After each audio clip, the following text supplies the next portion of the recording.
Laissez-moi d'abord vous la présenter. Hélène est la fille unique de Josh Greenberg, qui est parodontiste, et Sandra Greenberg, qui est hygiéniste dentaire. Elle est née le 23 juin 1983, et les Greenberg vivent d'abord au nord du New Jersey, et puis ils déménagent à Harrisburg en 1994. Sandra et Josh sont très proches d'Hélène, qu'ils décrivent comme une jeune fille solaire et joyeuse, qui aiment le softball et le golf.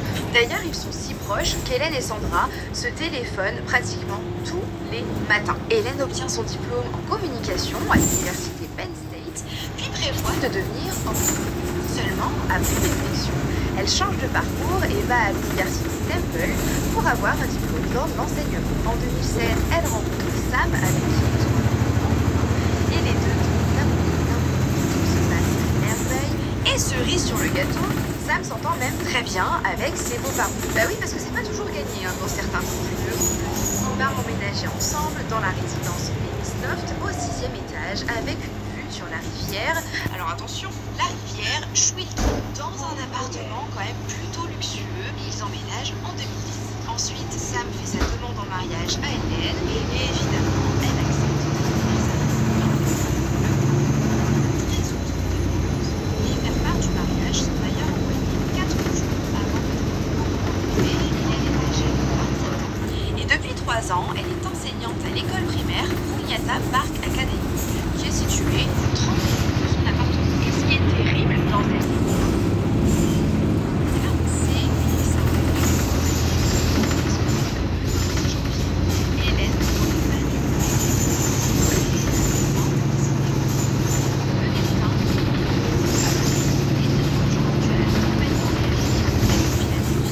ce jour-là, les écoles ferment. Hélène doit donc rentrer chez elle dans le quartier de Magnifique à 13h. C'est ce qu'elle fait après avoir mis de l'essence dans sa voiture à 13h. Ça, quant à lui, il est déjà à la maison. Hélène se met sur son ordinateur. Elle fait plusieurs sites de mariage parce qu'elle cherche des robes pour cette demoiselle de l'heure. Et puis ensuite, elle décide d'aller dans la cuisine pour se préparer une salade de fruits. La suite, vous la connaissez. En tout cas en partie. Sam part à la salle de sport de l'immeuble et lorsqu'il remonte une demi-heure plus tard, il ne parvient pas à ouvrir la porte fermée de l'intérieur. À ce moment-là, Hélène, elle est forcément dans l'appartement. Et voici quelques-uns des messages qu'il lui écrit entre 17h32 et 17h54. Hello, ouvre la porte. Qu'est-ce que tu fais? Tu ferais mieux d'avoir une bonne excuse. Et ces 9 messages restent sans réponse. Pour Sam, il n'y a plus qu'une seule solution, demander de l'aide à Phil Anton. Phil, c'est le gardien de l'immeuble et lui, il va bien trouver une solution pour ouvrir cette porte. Sam lui explique alors la situation, puis ils remontent ensemble à l'appartement pour voir ce qui se passe. Au final, Sam donne un coup de pied dans la porte, il casse tout et il accède à l'appartement. Sam découvre Hélène, le haut du corps affalé sur le plan de travail de la cuisine, les jambes au sol, ses lunettes sont également au sol, et puis elle est inconsciente, entourée de projections de sang. À 18h33, vous l'avez entendu, il appelle le secours, mais quand l'opératrice lui demande de faire les premiers gestes de secours, il découvre qu'elle a un couteau planté dans le cœur. I don't see her moving. Okay, do you know how to do CPR? I don't. Okay, I can tell you what to do, okay, until they get there. I want you to keep her foot Oh, on her... God. Hello? Yeah, hi, okay. Are you willing to do CPR with me over the phone until they I get guess I have to, right? Okay, so get her flat on her back, bare her chest, okay? You want to rip her shirt off, okay? You still down by her side. Oh my God. Ellie, please. Listen, you can't freak out, sir, because you gotta... Okay, I'm trying not to. Her shirt won't come off. It's a zipper. Rip Oh it my off. God, she stabbed herself. Where? She fell with a knife. Oh no, her knife's sticking out. What? There's a knife sticking out of her heart. Oh, she stabbed herself? I guess so. I don't know where she fell on it. I don't know. Okay, well, don't touch it. À 18h40, les secours arrivent sur place et déclarent officiellement Hélène morte. Il n'y a plus rien à faire. Mais que s'est-il passé? Hélène s'est-elle vraiment poignardée seule, comme le suggère Sam dans son appel? Est-elle tombée sur le couteau? La police de Philadelphie débute son enquête. Pour l'inspecteur Tim Cooney, il n'y a aucun signe de lutte dans l'appartement. Tout est à sa place, donc ce n'est pas une histoire de cambriolage. De toute façon, il n'y a pas non plus de signe d'effraction. Vous dites que ça commence à devenir étrange et qu'un tueur est peut-être en liberté là maintenant dans la nature. Eh bien, pas pour les enquêteurs. Car pour eux, Hélène s'est ôté la vie elle-même. Elle se serait elle-même poignardée, puisque le couteau utilisé est un couteau venant de la cuisine. Même si oui, c'est une possibilité, ça aurait pu arriver. Vous allez comprendre pourquoi d'ailleurs, je sous-entends qu'il y a bien plus que ça. Parce que vous n'avez pas de détails, c'est l'autopsie. Mais les voici. L'autopsie est pratiquée le lendemain, soit le 27 janvier, par le médecin légiste Mardon Osmond. Et en voici les conclusions. Hélène, qui je le rappelle, se serait fait ça elle-même, a été poignardée à 20 reprises. 10 coups de couteau dans le dos et la nuque, et 10 coups de couteau dans sa poitrine, dont 4 dans le cœur.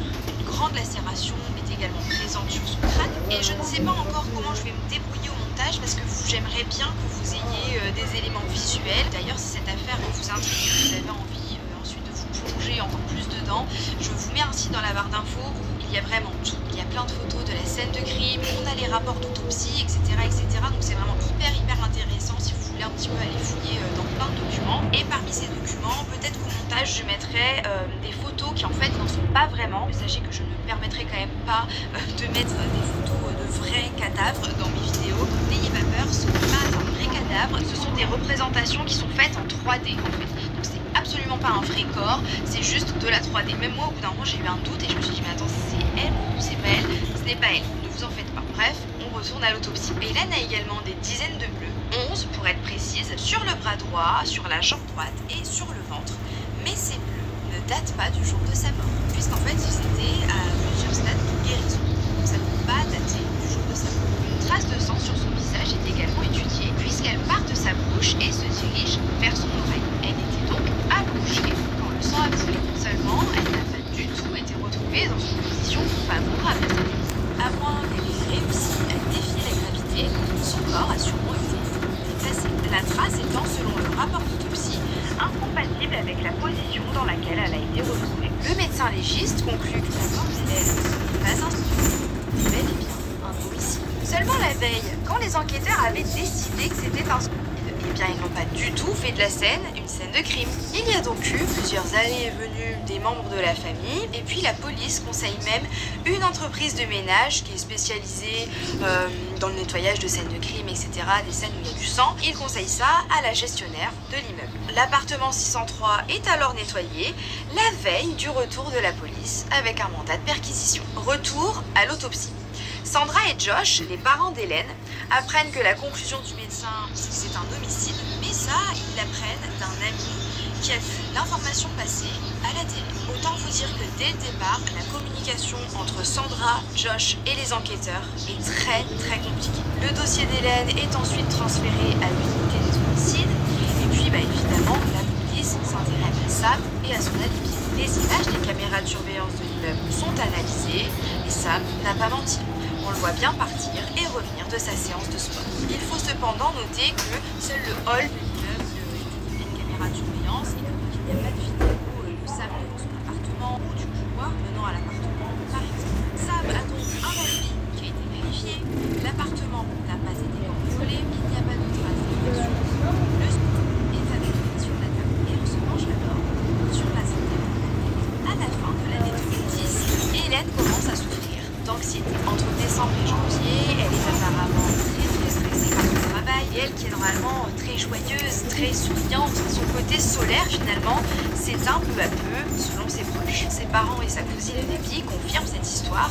Hélène leur avait sous-entendu que ça n'allait pas trop. Elle avait même demandé à ses parents si elle pouvait retourner vivre chez eux quelque temps à Harrisburg. Une de ses collègues témoigne également, mais elle déclare qu'Hélène n'était pas plus stressée que ça au travail, en tout cas elle n'était pas plus stressée que les autres, que ses collègues, et que le problème venait peut-être d'ailleurs. Josh et Sandra, ses parents, à ce moment-là, ils lui conseillent d'aller consulter un professionnel de santé plutôt que de tout plaquer comme ça du jour au lendemain. Elle va bientôt se marier, ils ont un superbe appartement, elle a quand même un travail qui normalement lui plaît. Écoute, tu vas pas revenir à Harrisburg et à la maison tout de suite, va plutôt voir un psychologue, un psychiatre et fais-toi aider. Hélène écoute ses parents et se rend donc à 3 consultations avec la psychiatre Hélène Berman. Oui, elle s'appelle aussi Hélène. Et elle s'y rend le 12, le 17 et le 19 janvier 2011, donc vraiment quelques jours avant sa mort. La psychiatre déclare qu'Hélène n'avait pas de problèmes conjugaux avec Sam, qu'elle parlait même de lui en souriant. Elle n'a pas non plus noté de tendance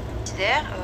On le voit sur le site que je vous ai donné, on voit qu'elle a noté pas suicidaire, littéralement. Par contre, elle lui a diagnostiqué une anxiété sévère et elle lui a prescrit des médicaments afin d'y remédier. De l'alprazolam, du clonazepam et du zolpidem. Le 8 janvier, Hélène commence son traitement pour arrêter de se sentir comme ça, comme elle le dit par texto à sa mère. Et puis quelques jours plus tard, elle confie toujours à sa mère que ça commence à vraiment bien l'aider et qu'elle écoute. Après cette enquête que je trouve personnellement quand même peu approfondie, en février 2011, la police prend rendez-vous avec Marlon Osborne, le médecin légiste qui a pratiqué l'autopsie, pour tenter de le convaincre de changer sa conclusion. Et ils arrivent à leur fin, puisque le médecin classe la mort d'Hélène en suicide.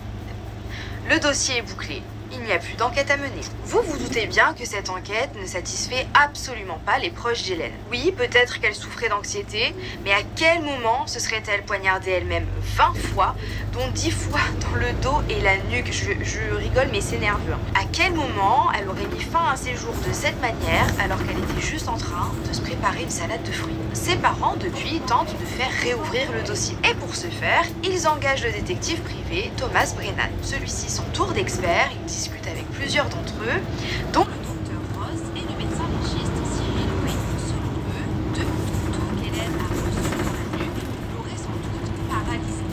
En fait, la moelle épinière a clairement été sectionnée. Ça, ce qui faisait un très très grand mal de tête à Hélène, et puis elle aurait fini par s'évanouir. Logiquement, elle n'aurait pas pu continuer à se poignarder à la poitrine, puisque le couteau est retrouvé dans sa poitrine au niveau du cœur. On sait que c'est le dernier coup qui a été donné, pas tellement logique. Néanmoins, et ça c'est vraiment dingue, il y a tout un débat autour des blessures à la nuque et à la tête d'Hélène, notamment concernant sa moelle épinière. Et je trouve